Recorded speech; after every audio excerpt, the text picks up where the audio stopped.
Hey guys, Mariko Berg, Realtor with Bridgewell Real Estate Group here in Coquitlam, British Columbia, Canada. And I am fresh off of a plane. I got back last night at 2 a.m. from Portugal, and so I am definitely a little bit beachy, wavy, hopefully more tanned, and I'm definitely jet lagged. But nevertheless, I did want to put together this first-time homebuyer incentive video for you because the government has introduced this incentive program, and they're going to start taking applications as of September 2nd, 2019. So it's already August, time's coming up, so it's important for you to learn what this is all about. But I'm going to separate this video into two different videos because it's going to take quite a while. So I'm going to start with what the first-time homebuyer incentive is, and then the second video will be more like calculations and examples such as this here.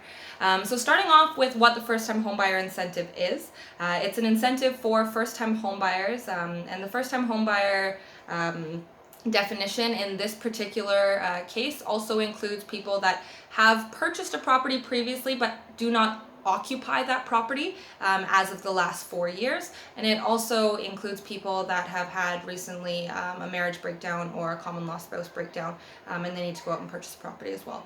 So for more information on eligibility, definitely check out the first time homebuyer blog that I've written about this incentive.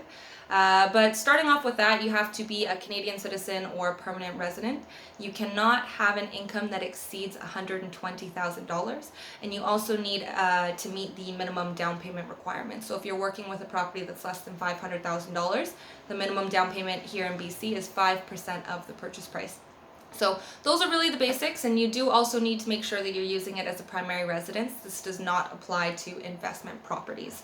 But what the first-time homebuyer incentive is it is a shared equity investment with the government. And so it's not something that's to be confused with the BC Home Partnership that was previously offered by the government. That was a down payment matching scheme. Here they're not matching your down payment, but the goal for them is to lower your amount of monthly payments with the opportunity to keep the same down payment that you have. So in this scheme, what that means is that your repayment depends, because it's an investment, your repayment depends on the amount of the property at the time that it's sold or at the time that it's repaid. So for example, you can calculate the incentive amount right now, but that incentive amount might be different depending on whether the value of your property goes up or down at the time of repayment. You need to repay it within 25 years or when it's sold, whichever one comes first. So if you purchase a property that is $300,000, for a new build, the maximum incentive you can get is 10%. It's either 5 or 10%. And for a resale property, you can qualify for 5%. So if you're working with a property that's $300,000 now, and it's a new build pre-sale property, let's say you ask for 10%.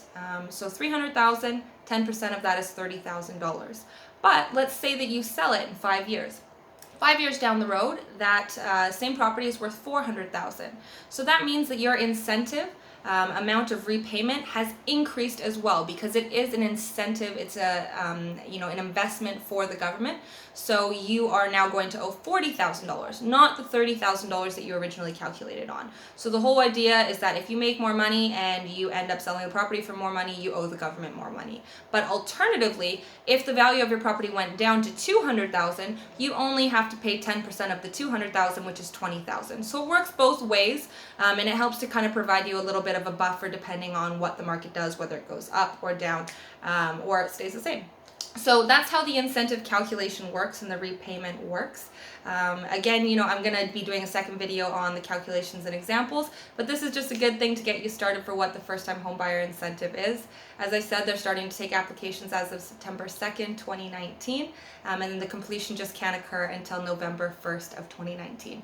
If you have any questions about this, if you're a first-time homebuyer, if you're thinking about purchasing, give me a shout. Again, my name is Mariko. I'm based in Coquitlam, British Columbia, Canada, and I service all of the Lower Mainland. And I'm always happy to help you, your friends, or your family with any questions that you have. Have a good one, guys. Stay tuned for the next video.